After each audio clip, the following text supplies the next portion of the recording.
Bismillahirrahmanirrahim. Assalamualaikum warahmatullahi wabarakatuh dan salam sejahtera. Jadi insyaAllah pada kesempatan waktu ini saya ingin berbincang dengan anda semua, iaitu soalan STPM sebenar STPM 2015-910/2 Bahasa Melayu kertas 2 1 jam setengah. Okey, saya harap perkongsian saya ini dapat memberi manfaat kepada anda semua, kepada bakal calon STPM semester 2 untuk tahun 2020. Okey. Tujuan saya berbincang ni adalah untuk kita mengetahui bentuk-bentuk soalan yang sering soal dalam peperiksaan STPM bagi subjek Bahasa Melayu kertas 2 semester 2 910/2. Jadi kita mulakan dengan bahagian soalan bahagian A lah. Bahagian A ni soalan aneka pilihan. Aneka pilihan. Okey. Arahan jawab semua soalan. Okey, kita lihat soalan nombor 1. Yang manakah padanan keterangan yang betul tentang X dan Y? Tentang X dan Y. Okey, kalau kita lihat sini, Y ini adalah morfem, X ini adalah frasa. Okey, jadi kita lihat sini, manakah keterangan yang betul? X tu frasa dan Y adalah morfem. Okey. Kalau kita lihat sini, X merupakan konstituen bagi ayat. Kenyataan itu betul, iaitu berkaitan dengan frasa. Boleh mengubah golongan kata. Ini bagi morfem terikat yang merupakan juga imbuhan. Yang kedua, boleh terdiri daripada satu perkataan atau lebih. Itu juga adalah kenyataan yang benar tentang X, tentang frasa. Ada yang boleh berdiri sendiri. Ini morfem bebas dan morfem terikat. Okey, kalau kita lihat sini, pilihan jawapan yang betul tadi, ini betul, ini pun betul. Jadi kita tengok soalan jawapan nombor 1 ni A lah. Jawapannya adalah A, 1 dan 2. Okey, sekarang kita lihat soalan nombor 2. Semua pernyataan yang berikut benar tentang morfem kecuali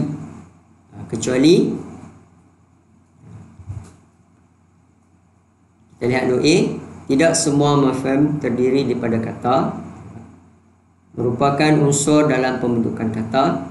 Unit tata bahasa yang terkecil yang mempunyai makna dapat dipecahkan kepada unit yang lebih kecil yang mempunyai makna. Okey, kita lihat ni kecuali. Semua kenyataan yang berikut benar tentang morfem kecuali. Okey, kalau kita lihat kecuali D lah. Ini bukan dapat dipecahkan pada unit yang lebih kecil yang mempunyai makna. Okay, sekarang kita lihat soalan nombor 3. Yang manakah padanan yang betul bagi contoh kata tunggal dan kata terbitan? Ini masih lagi di dalam tajuk bentuk kata. Okay. Yang manakah padanan yang betul bagi contoh kata tunggal dan kata terbitan? Kata tunggal dan kata terbitan. Okay, kita lihat sini pilihan jawapan untuk 1 Roman, 2 Roman, 3 dan 4. Okey. Tumsat ya. Kata tunggal itu kalau kata akronim dia termasuk dalam kata tunggal. Ceracak, ini ada sisipan. Ini cengkerang. Cengkerang. Betul? Gemersik itu kata terbitan sebab ada sisipan. Jadi jawapan untuk nombor 3 ni adalah A, 1 dan 2. Okey, soalan nombor 4. Soalan nombor 4. Guru besar sekolah itu menganggap Azmi sebagai anak emas. Azmi bukan saja dilantik sebagai ketua murid, tetapi Azmi juga merupakan ayam tambatan dalam beberapa acara olahraga. Sikap Azmi juga amat disenangi oleh guru-guru dan kaki tangan sekolah. Dia juga memperoleh pencapaian yang cemerlang dalam semua mata pelajaran.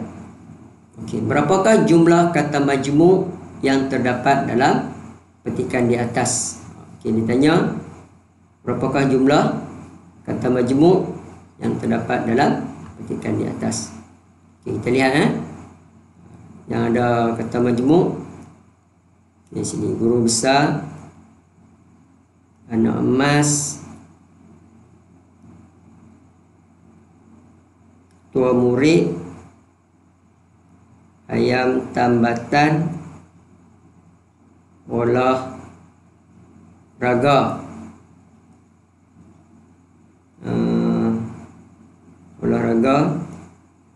kaki tangan, kaki tangan itu juga kata majmuk. 1, 2, 3, 4, 5, 6. Okay, kita baca lagi. Dia juga memiliki pencapaian cemerlang dalam semua mata pelajaran. Itu semua kata majmuk. 1, 2, 3, 4, 5, 6, 7. Jadi jawapannya 7. 4C. Okey. Sekarang nombor 5. Yang manakah ayat yang menunjukkan penggunaan sampai sebagai kata sendi nama? Penggunaan sampai ia berfungsi sebagai kata sendi nama. Okey, pendapatannya tidak sampai RM1000 sebulan. Hampir setiap hari pelajar itu sampai lewat ke sekolah. C. Anak-anaknya belajar sampai peringkat Menara Gading. Galah itu tidak sampai untuk menjolok buah mempelam yang tinggi itu. Okay, kita tengok sampai, kata sampai sebagai kata sendi nama. Okay, kalau kita lihat sini, pilihan C lah. Pilihan C yang berfungsi sebagai kata sendi nama. Okay, seterusnya kata bilangan.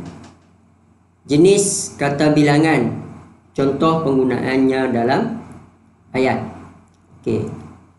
Antara jenis kata bilangan: tentu, himpunan, pisahan, tak tentu.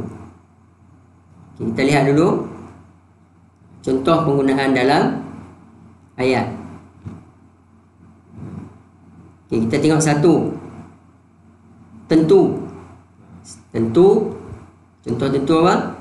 Itulah kelima-lima. Kelima-lima.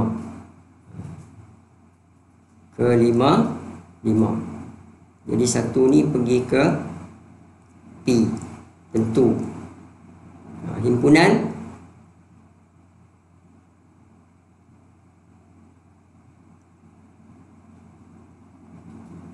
Ni salah ni ya.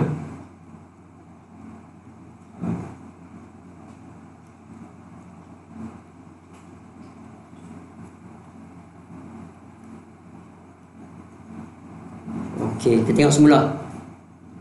Jenis kata bilangan. Satu pergi ke mana? Tentu mereka kelima-lima tidak. Mereka mempunyai dua pasang anak kembar. Dua. Ni.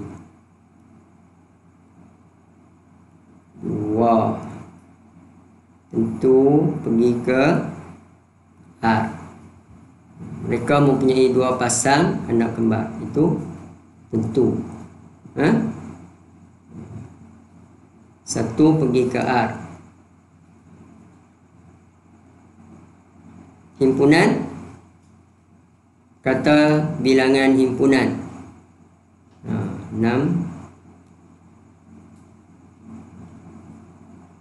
Himpunan pergi ke sini. Kelima, 5 orang penjenayah telah ditembak mati. Kelima, 5 orang penjenayah telah pisahan.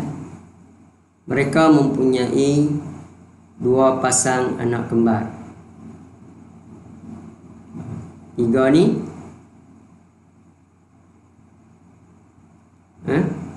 pergi ke pisahan S. Mereka diminta duduk di kerusi masing-masing. Seterusnya, tak tentu. Penyakit itu hanya menyerang sebilangan. Okey, kalau kita lihat sini, 1 tadi pergi ke R, 2 pergi ke P, 3 pergi ke S, 3 pergi ke S, 4 pergi ke Q, pergi ke Q. Jadi pilihan jawapan yang betul ialah A lah. Nombor 6 A. Jelas tak? 6 A. Sekarang kita lihat nombor 7. Kita lihat nombor 7. Kata hubungan keterangan. Contoh. Kata hubungan keterangan, syarat, harapan, musabab, perbandingan. Okay, kita lihat contoh perkataan bagi kata hubung tersebut. Okey.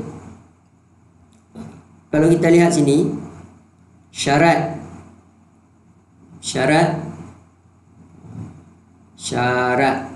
lantaran andai kata kalau seolah.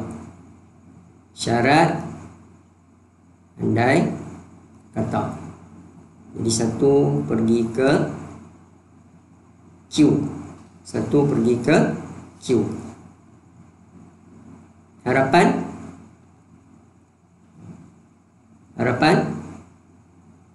1 pergi ke Q, harapan pergi ke harapan sini.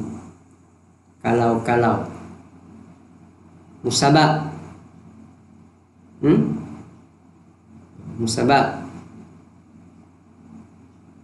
musabab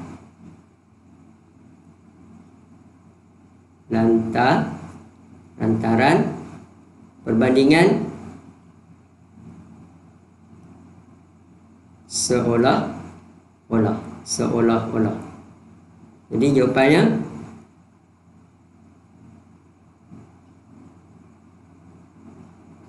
satu pergi ke Q, 2 pergi ke R, 3 pergi ke P, 4 pergi ke S.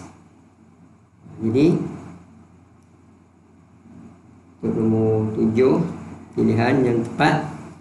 Okay, tengok balik syarat, andai kata, harapan, kalau, musabab, lantaran, perbandingan, seolah-olah. Jadi 7 jawapannya adalah B. Okey. Yang manakah perkataan yang mengalami proses pengimbuhan yang paling banyak? Proses pengimbuhan yang paling banyak. Kita lihat satu, keprihalan, keterbukaan, kepengetuaan, keberuntungan. Okay. Yang manakah perkataan yang mengalami proses pengimbuhan yang paling banyak? Kalau kita lihat sini, yang paling banyak ni lah, pengetua. Kata dasarnya adalah ketua. Ketua. Jadi pengetua, kepengetuaan. Itu mengalami proses pengimbuhan yang paling banyak. Jadi nombor 8 jawapannya adalah C. Sekarang kita tengok nombor 9. Okay, nombor 9, makna imbuhan kata kerja. Makna imbuhan kata kerja. Contoh ayat: membuat sesuatu, kausatif, benefektif, lokatif. Okay, soalan nombor 9, makna imbuhan kata kerja.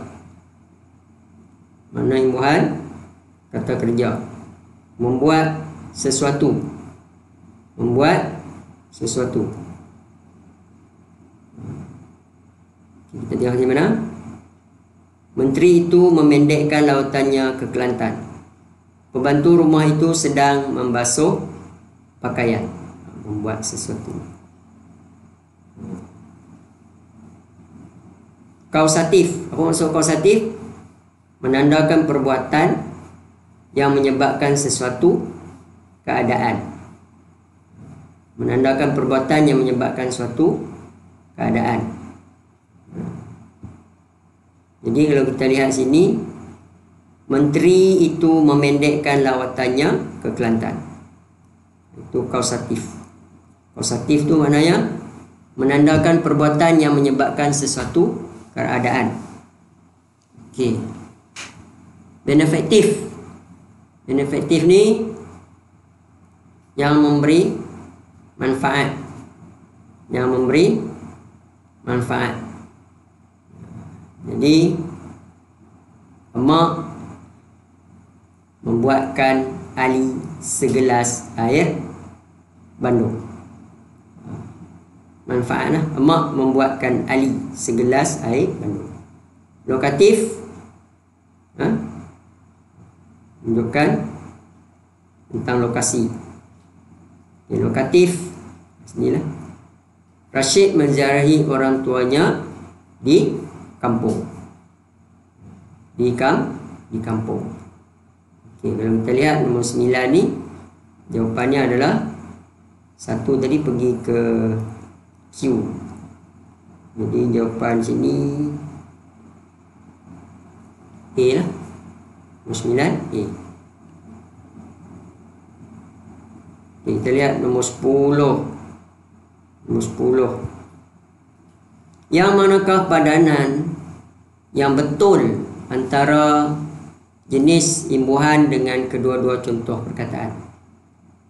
Yang manakah padanan yang betul antara jenis imbuhan dan kedua-dua contoh perkataan? Okey, kita lihat sisipan. Sisipan kemarin selesema. Selesema. Kita ini kemarin tidak ada sisipan. Macam mana kita nak tahu perkataan itu ada sisipan atau tidak? Kita buang sisipan itu, akan wujud satu perkataan yang mempunyai makna. Kita lihat sini, kemarin bukanlah. Jadi jenis imbuhan dan contoh ni untuk A tu tidak tepat, sebab dia nak yang betul antara jenis imbuhan dengan kedua-dua contoh perkataannya. Apitan kata nama. Apitan kata nama. Pentauliahan, kebijaksanaan. Awalan kata kerja, terpandai, diperoleh. Bukan. Awalan kata adjektif, terkenang, bersedih. Jadi kalau kita lihat sini, yang manakah padanan yang betul jenis imbuhan dengan kedua-dua contoh? Kita tengok B lah yang betul. Penerbitan kata nama pentaulihan kebijaksanaan. Okey. Kita lihat sini. Yang manakah ayat yang predikatnya frasa eksosentrik? Yang manakah ayat yang predikatnya frasa eksosentrik? Kita lihat, ibu saya berbaju merah. Usaha anda ini mulia sungguh. Cerita itu mengenai kejayaannya. Rumah besar itu kepunyaan majikan saya.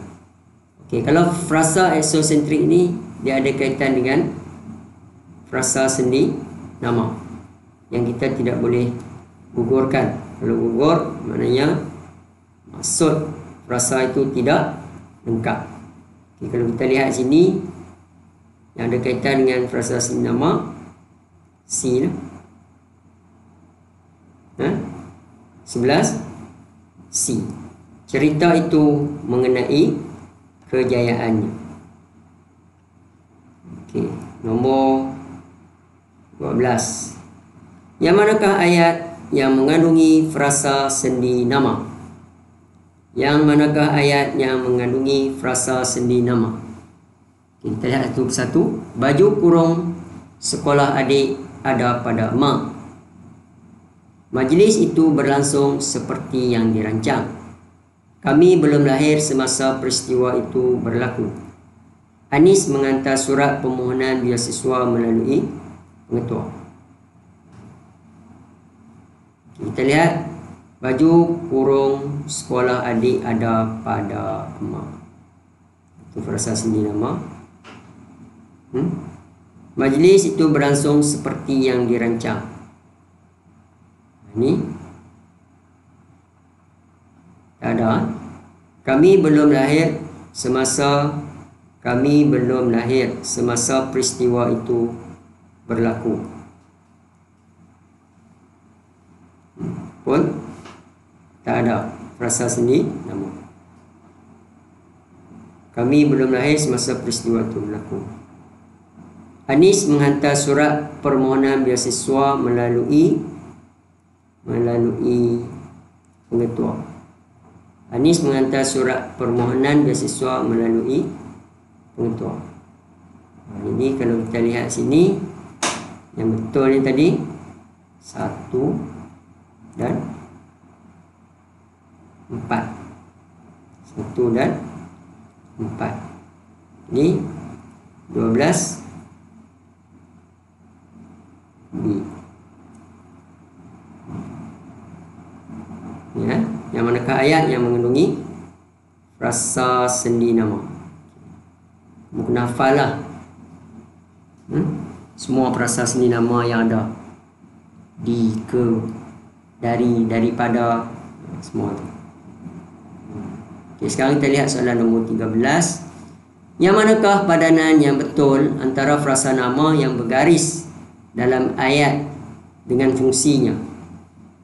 Okay. Yang manakah padanan yang betul antara frasa nama? Ini soalan ni dia tanya fungsi frasa nama yang bergaris dalam ayat dengan fungsinya.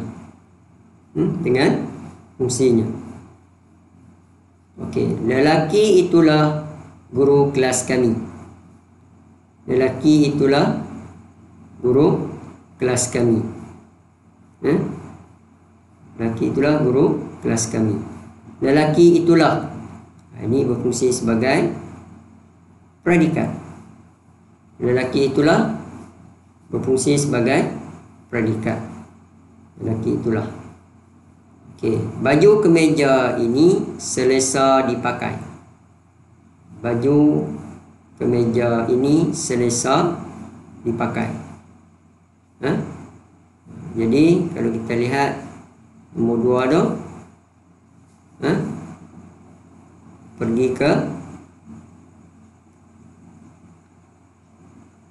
baju kemeja. Baju kemeja berfungsi sebagai penerang. berfungsi sebagai penerang. Okey. Manja sungguh adik bongsu kamu. Manja sungguh adik bongsu kamu. Adik bongsu kamu itu adalah subjek. Kehidupan kita harus berpaksi. Akidah, berpaksi. Kata kerja tak transitif, berpaksi. Akidah itu berfungsi sebagai pelengkap. Jadi kalau lihat sini, yang manakah padanan yang betul antara frasa nama yang bergaris dalam ayat dan fungsi? Jadi nombor 13 ni jawapan dia D. 13 D. Seterusnya soalan nombor 14 SPM 2015 ni. Yang manakah ayat yang terhasil daripada binaan dua klausa? Yang manakah ayat yang terhasil daripada binaan dua klausa? Okey. Padi itu saya jemur supaya kering. Ini ada padi itu saya jemur. Klausa bebas supaya kering. Jadi kalau kita lihat ini betul lah. Pilihan satu tu betul. Terhasil daripada binaan dua klausa. Kebiasaannya orang berilmu dihormati ramai. Kebiasaannya orang berilmu dihormati ramai. Pada tahun hadapan kami akan berpindah ke Kuala Lumpur. Pada tahun hadapan kami berpindah ke Kuala Lumpur. Pada tahun hadapan. Ini satu klausa saja. Petani itu menebang pokok rambutan dengan menggunakan gergaji. Ini ada dua klausa. Satu klausa bebas. Petani itu menebang pokok rambutan dengan menggunakan gergaji. Itu adalah klausa tak bebas. 1 dan 4. 1 dan 4. Jawapannya adalah B. 14 B. 14 B. Okey, 15.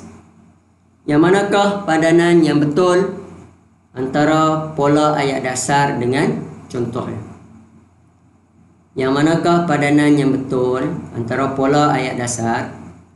Jadi ini kamu kena tahulah apa pola ayat dasar yang ada. Bidang jawapan ni dah diberikan. Fn campur Fn, Fn campur Fk, Fn campur Fa, Fn campur dengan Fs. Ini frasa nama, frasa nama, frasa nama, frasa kerja, frasa nama, frasa adjektif, frasa nama, frasa sendi. Okey, pola ayat dasar dengan contoh. Okey, kita lihat dulu. Okey, 1 frasa nama, frasa nama. Okey, frasa nama, frasa nama. Bapa saudaranya tukang sapu di pejabat pos. Bapa saudaranya tukang sapu di pejabat pos.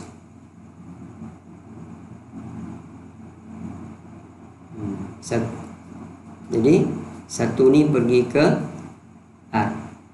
Frasa nama, frasa kerja. Frasa nama, frasa kerja. 1 pergi ke R. Okey, frasa nama, frasa kerja. Puncak bukit tinggi turut terbakar. Puncak bukit tinggi turut terbakar. Tu frasa nama, frasa kerja. Frasa nama, frasa adjektif. Frasa nama, frasa adjektif. Okey. Tiang rumah itu memang kukuh. Yang rumah itu memang kukuh. Okay, seterusnya frasa nama campur frasa sendi nama. Okay. Ceramah itu mengenai Kerjaya. Okay, kita tengok tadi 1 pergi ke R, 2 pergi ke I, 3 pergi ke S, dan 4 pergi ke Q. Jadi nombor 15 jawapannya adalah B. Okay, nombor 16. Yang manakah bukan ayat songsang? Yang manakah bukan ayat songsang? Bukan ayat songsang. Bilakah delegasi dari negara Jepun akan tiba? Rajin benar pembantu rumah Puan Saadiah itu. Adik lelakinya penulis novel remaja yang terkenal. Pada minggu hadapan, Encik Khairul menghadiri khusus. Yang manakah bukan ayat songsang? Bukan ayat songsang. Bukan ni lah. Adik lelakinya penulis novel remaja yang terkenal. Okay, seterusnya soalan nombor 17. 1 diberi dalam jadual ni. Sebaik dititahkan oleh paduka raja, Hang Tuah segera berdatang sembah. Kami mencari rumah Tok Batin berdasarkan keterangan peniaga di warung itu. Apakah fungsi kata yang berhuruf condong dalam ayat 1 dan 2? Kita lihat contoh sini. Sembah keterangan, berdasarkan keterangan.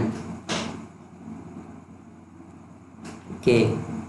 Sebaik dititahkan oleh paduka raja, Hang Tuah segera berdatang sembah. Ini kata kerja tak transitif. Ini tak transitif. Ini berfungsi sebagai pelengkap. Kami mencari rumah Tok Batin berdasarkan keterangan peniaga. Jadi ini juga pelengkap. Di pilihan jawapan 17 deal. Okey, 18. Yang manakah ayat yang mengandungi kata kerja pasif? Yang manakah ayat yang mengandungi kata kerja pasif? Dia tertinggal dompet di dalam kereta. Dia tertinggal. Barang terpakai itu masih dalam keadaan elok. Barang terpakai itu masih dalam keadaan elok. Fikirannya seringkali terganggu oleh kenangan silam. Fikirannya sering terganggu oleh kenangan silam. Fikirannya sering terganggu oleh kenangan silam. Sarapan pagi sudah terhidang di atas Sarapan pagi sudah terhidang di meja ketika dia bangun. Itu pun ayat yang mengandungi kata kerja pasif, terhidang. Jadi 3, 4 kata kerja pasif. Jadi 18. 18 ni jawapan dia D. Okay. Seterusnya soalan nombor 19. Diujarkan tanpa mengharapkan jawapan atau gerak balas. Tujuannya adalah untuk memberitahu sesuatu. Yang manakah ayat yang menepati ciri jenis ayat? Ini dia tanya jenis ayat. Ini kamu kena tahu jenis ayat. Ragam ayat Ini tanya jenis ayat. Di sini jenis ayat, ayat menyata, ayat tanya, ayat perintah, ayat seruan. Kalau diujarkan tanpa mengharapkan jawapan atau gerak balas, tujuan adalah untuk memberitahu sesuatu. Itu adalah ayat penyataan tentang ayat penyata. Kedatangan mereka disambut dengan baik. Ya. Mohon semua ahli tidak bertindak sendirian. Ini ayat perintah. Encik Lim mengharapkan kejayaan anaknya. Encik Lim mengharapkan kejayaan anaknya. Ini adalah ayat penyata. Bersabarlah dengan kerana budak-budak itu. Ini juga ayat perintah. Jadi jawapannya betul 1 dan 3. 1 dan 3. Okey, 20. Asal kapas menjadi benang, benang ditenun dibuat baju. Barang yang lepas usah dikenang, bukalah sahaja lembaran baru. Okey, jenis ayat perintah. Okey, semula. Asal kapas menjadi benang, benang ditenun dibuat baju. Barang yang lepas usah dikenang, bukalah sahaja lembaran baru. Okey. Sini kita tengok sini 1 ayat ajakan, 2 ayat suruhan, 3 ayat larangan, 4 ayat permintaan. Ajakan, suruhan, larangan, permintaan. Kita lihat dalam pantun itu. Okey, kita ada ayat suruhan. Bukalah sahaja lembaran baru. Ada kata partikel lah, bukalah. Barang yang lepas usah dikenang. Barang yang lepas usah dikenang. Barang yang lepas usah dikenang. Ayat larangan. Jadi jawapan sini 20 C. Okay, sekarang 21. P bentuk ayat, Q ragam ayat. Okay. P itu dia minta bentuk ayat, Q ragam ayat. Okay, ni aras pengetahuan aja ni. Bentuk ayat mudah tahu dah. Ayat tunggal, ayat penjemur. Ragam ayat, ayat aktif, ayat pasif. Itu ragam. Jadi 21 jawapan dia D lah. Bentuk ayat tunggal, ayat menjemuk. Ragam ayat, ayat aktif, ayat pasif. Faham beza di antara bentuk dengan ragam. Okay, seterusnya soalan nombor 22. X ayat dasar dan Y ayat tunggal. Y ayat tunggal. Yang manakah padanan contoh ayat yang betul bagi X dan Y? Okay. Y ayat dasar dan ayat tunggal. Kakak menyikat rambutnya. Sungguh comel kucing itu. Kereta baharu abang saya mahal. Mesra sungguh adik beradiknya. Jemputlah duduk di sofa itu. Okey, kalau kita lihat soalan nombor 22 ni. Inilah. Kakak menyikat rambutnya. Itu ayat dasar dan ayat tunggal. Ini ayat tunggal. Sungguh comel kucing itu. Sungguh comel kucing itu. Jadi 22 jawapan dia A. Yang memenuhi ayat dasar dan ayat tunggal. Y adalah ayat tunggal. Okay, 23 yang manakah bukan bukan ayat majmu'. Bukan ayat majmu'. Maksudnya ayat tunggal lah. Perabot yang rosak itu dibaiki kemudian dijual. Kalau dia ada yang, itu ayat majmu' lah. Ali membaca manakala rakannya yang kepenatan berehat. Ada manakala di sini ya. Ini ada yang, bukan ayat majmu'. Bukan ayat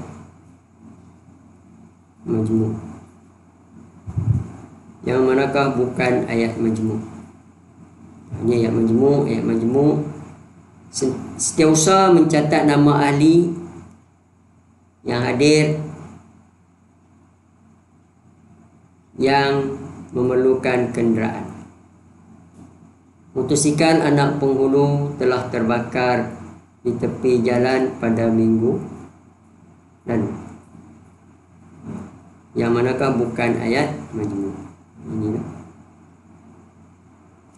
Ini bukan ayat majmu'. Ini adalah ayat nyata, ayat tunggal. Motosikal anak penghulu itu telah terbakar di tepi jalan pada minggu lalu. 23 jawapan dia D. 24 mereka yang berpendidikan telah lama berhijrah ke bandar, manakala yang tidak masih tinggal di kampung. Ayat di atas ialah ayat majmu'. Mereka yang berpendidikan telah lama berhijrah ke bandar, manakala yang tidak masih. Ini ayat majmu' campuran. Ayat majmu' campuran. Ayat majmu' campuran. Okey, 25. Kata kerja transitif campur objek tepat, campur objek CP, campur frasa keterangan. Okay, kata kerja transitif. Kata kerja transitif. Perempuan itu membekalkan nasi goreng untuk anaknya. Membekalkan nasi goreng. Salah, Adik membalut buku teks sejarah dengan pembalut plastik. Ini pun tidak memenuhi kriteria. Kata kerja campur objek tepat, campur objek CP. Maksudnya ada dua objek lah, objek tepat dan objek CP. Amirul memperisteri anak ketua kampung pada minggu lalu. Amirul memperisteri anak ketua kampung pada minggu lalu. Itu pun tak memenuhi kriteria tersebut.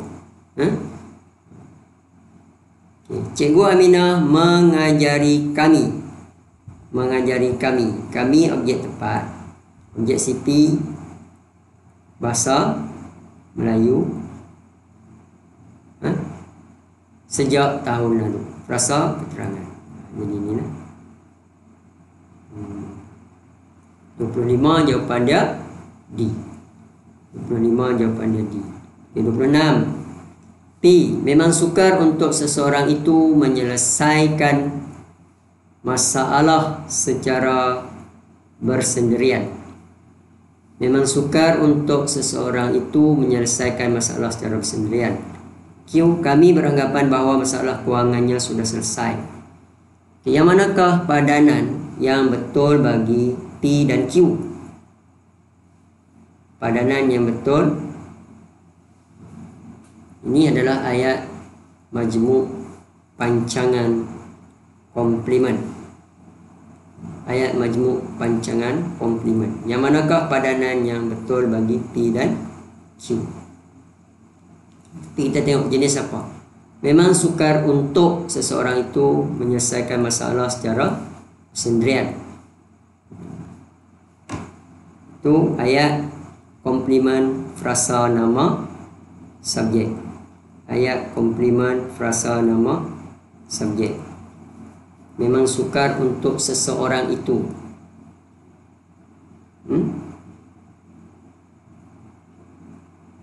Kami beranggapan bahawa masalah kewangannya sudah selesai. Itu ayat komplement frasa kerja. Jadi yang memenuhi ini lah 26A. Yang ketujuh, yang manakah ayat yang tidak mengalami proses pengguguran? Yang tidak mengalami proses pengguguran. Bacalah soalan itu dengan teliti. Pemandangan itu amat mengagumkan. Pelari tinggi lampai itu adik bongsu saya. Menabung banyak mendatangkan kebaikan. Yang tidak mengalami proses pengguguran. Kalau kamu tengok sini, ayat C sajalah. Yang tidak mengalami proses pengguguran. Pelari tinggi lampai itu adik bongsu saya. 7 jawapannya C. 28. Yang manakah padanan yang betul antara pengguguran bahagian frasa predikat dengan contoh ayatnya? Yang manakah padanan yang betul antara pengguguran bahagian frasa predikat dengan contoh ayat? Kita lihat soalan nombor 28. Frasa nama yang serupa. Frasa nama yang serupa. Buah-buahan dan sejabak bunga ini untuk ibu. Kan?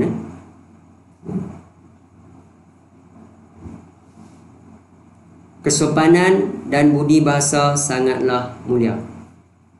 Kereta itu atau kereta ini bukan pilihan saya. Ini frasa nama yang serupa. Frasa kerja yang serupa. Jadi satu tadi pergi ke R. 2. Frasa kerja yang serupa. Pelajar tingkatan 2 dan tingkatan 4 menyertai pertandingan itu. Ini frasa kerja yang serupa, sama. Frasa sendi nama yang serupa. Frasa sendi nama yang serupa. Frasa sendi nama yang serupa. Buah-buahan dan sejambak bunga ini untuk ibu. Buah-buahan dan sejambak bunga ini untuk ibu. Itu frasa sendi nama yang serupa. 3 pergi ke P. Frasa sendi nama yang serupa. Buah-buahan dan sejambak bunga ini untuk ibu. Frasa adjektif yang serupa. Frasa adjektif yang serupa. Kesopanan dan budi bahasa sangatlah mulia. Jadi 4 pergi ke Q. Okay. 1 pergi ke A. 2 pergi ke S. 3 pergi ke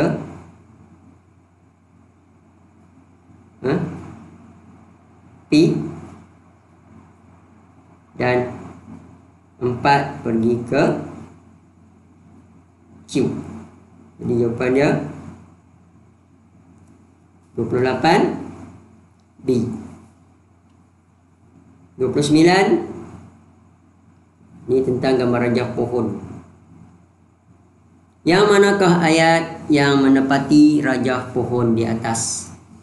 Okay, ayat, subjek, predikat, frasa nama, frasa kerja. Okay, kita lihat dulu frasa nama. Murid membawakan. Murid menjenayah. Saya pukul. Bersenam. Boleh. Zakaria menangkap. Kita lihat sini. Ialah murid, frasa nama, frasa kerja, kata kerja, membawakan guru buku. Membawakan guru buku. 30. Anak saudara Puan Zarina melanjutkan pelajaran ke luar negara. Ini yang manakah rajah analisis konstituen terdekat yang betul bagi ayat di atas? Kita lihat sini. anak saudara, anak saudara, anak saudara.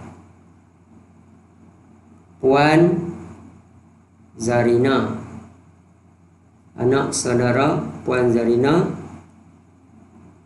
melanjutkan pelajaran luar negara, keluar negara. Dah. Okey. Jadi sini anak Puan Zarina, anak saudara Puan Zarina melanjutkan pelajaran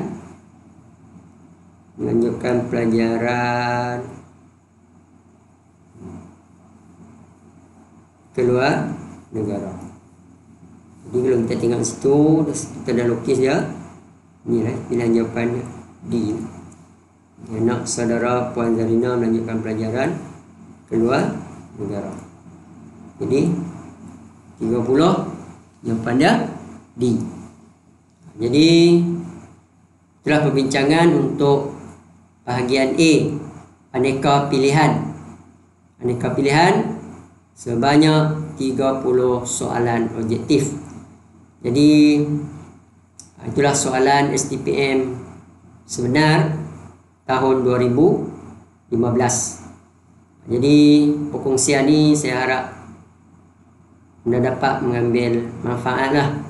Tengok apakah bentuk-bentuk ataupun contoh soalan, bentuk-bentuk dan contoh soalan yang sering disoal untuk bahagian A, iaitu soalan aneka pilihan. Jadi saya harap perkongsian ini memberi sedikit manfaat lah kepada anda semua. Jadi saya ni mohon maaf sekiranya ada kekurangan. Saya hanya kongsi saja. Saya berharap sangatlah apa yang saya kongsi ini dapat memberi manfaat kepada anda semua sebagai panduan. Jadi untuk sesi ini sampai setakat itu saja. Mungkin selepas ini saya akan sambung untuk bahagian B, soalan struktur untuk